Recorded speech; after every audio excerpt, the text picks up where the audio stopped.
कभी सोचा है कि दुनिया के किसी भी कोने का मतलब चाहे वो जमीन हो या समंदर के बीचों बीच उसका एक एकदम सटीक पता कैसे दिया जाता है। आज ना हम इसी रहस्य को सुलझाने वाले हैं और दुनिया के नक्शे को एक बिल्कुल नए तरीके से समझेंगे। तो चलिए शुरू करते हैं।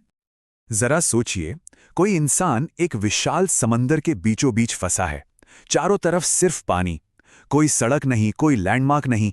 वो अपनी लोकेशन किसी को कैसे बताएगा? है ना मुश्किल।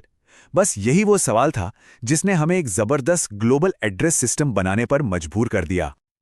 अब यहीं पे असली चुनौती सामने आती है। देखिए, हमारी पृथ्वी वो एक गेंद की तरह गोल है ना? तो अब सोचिए, एक संतरे को छीलकर उसके छिलके को एक टेबल पर सपाट बिछाना हो, बिना फाड़े बिना मोड़े, क्या ये मुमकिन है?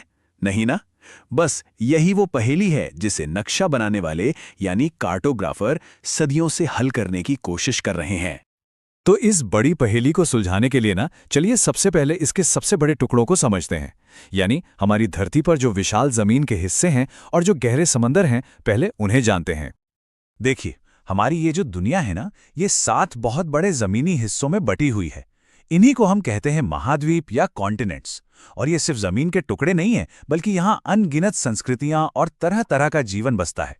तो चलिए एक एक करके इनके नाम जानते हैं। ये हैं एशिया, अफ्रीका, नॉर्थ अमेरिका और साउथ अमेरिका, फिर आता है बर्फीला अंटार्कटिका, यूरोप और आखिर में ऑस्ट्रेलिया, जिसे अक्सर उसके आसपास के द्वीपों के साथ मिलाकर ओशिनिया भी कह देते हैं।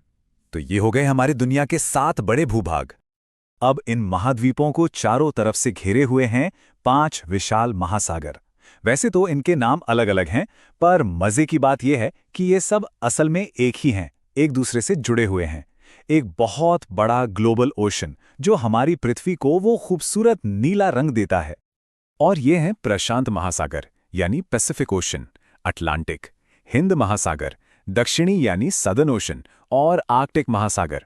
ठीक है, तो अब हमें दुनिया के बड़े बड़े हिस्से पता चल गए हैं, पर असली सवाल तो अभी बाकी है। इनके अंदर किसी एक खास जगह को कैसे ढूंढा जाए? तो मतलब हमें अब महाद्वीप और महासागर तो पता है, पर सोचिए अगर किसी को पेरिस में आईफिल टावर का पता देना हो या अमेज़न के जंगल में किसी एक खास पेड़ का, तो वो कैसे देंगे?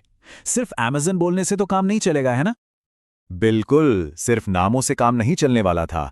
हमें एक ऐसे सिस्टम की जरूरत थी जो हर जगह, हर कोने में एक जैसा काम करे। और इसका जो समाधान निकाला गया ना, वो बहुत ही सरल और शानदार है। एक काल्पनिक ग्रिड। सोचिए, जैसे एक जाल जो पूरी पृथ्वी को ढक लेता है। तो चलिए इस ग्रिड को जरा करीब से समझते हैं। यह ग्रिड सिर्फ 2 तरह की लाइनों से बना है, बस 2 तरह की। और अगर इन्हें समझ लिया तो समझिए पूरी दुनिया का एड्रेस सिस्टम हमारी मुट्ठी में है। तो पहली तरह की लाइनें हैं अक्षांश, जिन्हें हम लैटिट्यूड कहते हैं। इनको ऐसे समझिए जैसे एक सीढ़ी को जमीन पर लेटा दिया हो। इसके डंडे पूरब से पश्चिम की तरफ जाते हैं, है ना? ये रेखाएं हमें बस ये बताती हैं कि कोई जगह दुनिया के बिल्कुल बीच से यानी भूमध्य रेखा या इक्वेटर से कितना ऊपर यानी उत्तर में है या कितना नीचे यानी दक्षिण में है। और दूसरी तरह की लाइनें हैं देशांतर यानी लॉन्जिट्यूड। अच्छा, अगर लैटिट्यूड लेटे हुई सीढ़ी की तरह थी, तो लॉन्जिट्यूड को संतरे की फांकों की तरह सोचिए। ये सारी लाइनें ऊपर यानी उत्तरी ध्रुव से शुरू होती हैं और नीचे दक्षिणी ध्रुव पर आकर मिल जाती हैं।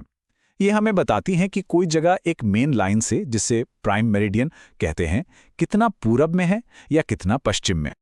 तो इसको आसान भाषा में ऐसे याद रख सकते हैं।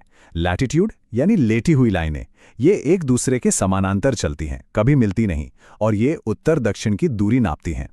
वहीं दूसरी तरफ लॉन्गिट्यूड यानी लंबी खड़ी लाइनें, ये ध्रुवों पर आकर मिल जाती हैं और ये पूरब पश्चिम की दूरी नापती हैं। एक ऊपर नीचे का हिसाब रखती है, दूसरी दाएं बाएं का। बस इन्हीं दोनों से हमारा पूरा ग्रिड तैयार हो जाता है। तो फिर किसी जगह का पता कैसे चलता है? बहुत सिंपल है। सबसे पहले हम लैटिट्यूड बताते हैं। जैसे ही हम लैटिट्यूड बताते हैं ना, तो मानो पूरी पृथ्वी पर पूरब से पश्चिम तक एक गोल घेरा खिंच जाता है। अब हमारी जो भी जगह है वो उसी घेरे पर कहीं है। इसके बाद हम बताते हैं लॉन्गिट्यूड, और ये लॉन्गिट्यूड की लाइन एक खड़ी रेखा की तरह आकर उस पहले वाले घेरे को कहीं ना कहीं काटती है, उसे क्रॉस करती है। और बस जहां पर ये दोनों लाइनें एक दूसरे को काटती हैं, वही एक पॉइंट, वही है उस जगह का एकदम सटीक ग्लोबल एड्रेस। फिर चाहे वो जगह किसी शहर के बीच में हो या खुले समंदर में, पता एकदम पक्का होता है। ठीक है, तो यह सिस्टम सुनने में तो बड़ा स्मार्ट लगता है, पर सवाल यह है कि हमारी रोजमर्रा की जिंदगी में इसका क्या काम है। आपको शायद अंदाजा भी नहीं होगा कि यह अदृश्य ग्रिड हमारे कितने काम आता है, हर रोज, हर पल। ये कोई सिर्फ किताबों की बात नहीं है। जब भी कोई अपने फोन में जीपीएस या मैप्स का इस्तेमाल करता है तो वो इसी ग्रिड का इस्तेमाल कर रहा होता है। जो हवाई जहाज हवा में उड़ते हैं या जो बड़े बड़े जहाज समंदर पार करते हैं, वो सब इसी ग्रिड के भरोसे अपना रास्ता ढूंढते हैं। यहाँ तक कि मौसम का पैटर्न ट्रैक करने से लेकर दुनिया में कहीं हुई किसी घटना की सटीक लोकेशन पता करने तक सब कुछ इसी ग्रिड पर निर्भर करता है। ये आज के जमाने के हर नेविगेशन की बुनियाद है। तो अब जब दुनिया को देखने और समझने का ये जबरदस्त तरीका पता चल गया है, तो एक सवाल तो बनता है, दुनिया में वो कौन सी जगह है जिसे कोई सबसे पहले खोजना चाहेगा? सोचिए, अब पूरी दुनिया का नक्शा सही मायनों में सबकी उंगलियों पर है।